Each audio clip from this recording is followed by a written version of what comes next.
Okay, what's up? Para sa mga hindi nakakaalam kung para saan ito, at pasensyahan nyo na rin tong Tagalog ko. Bisaya ko eh. Ganito na talaga ang dila ko.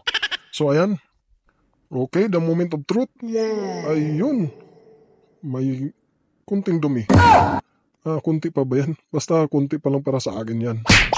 So ayan, tingnan natin sa Wow. pinakaloob. Ayun, pasalamat tayo, malinis pa. So makita natin wala pang alikabok na nakapasok.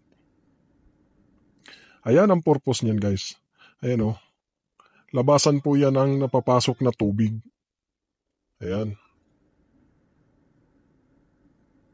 So kung mapasok man siya dyan, tutulo din siya kasi para siyang pinaka-drain. Pero bago pumasok doon sa part na yun is, dito pa lang sa initial is may butas na siya. So pag just in case na pumasok pa dyan sa may tubo na yan at lumusot, ayan o, nilagyan ko ng tubig para makita natin kung anong pinaka-purpose niyan. O yan, nagpupur siya. Para siyang ulan, like a pouring rain, parang ganun.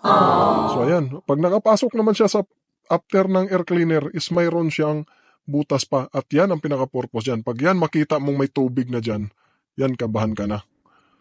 Yan yung pinaka-purpose niyan. Okay?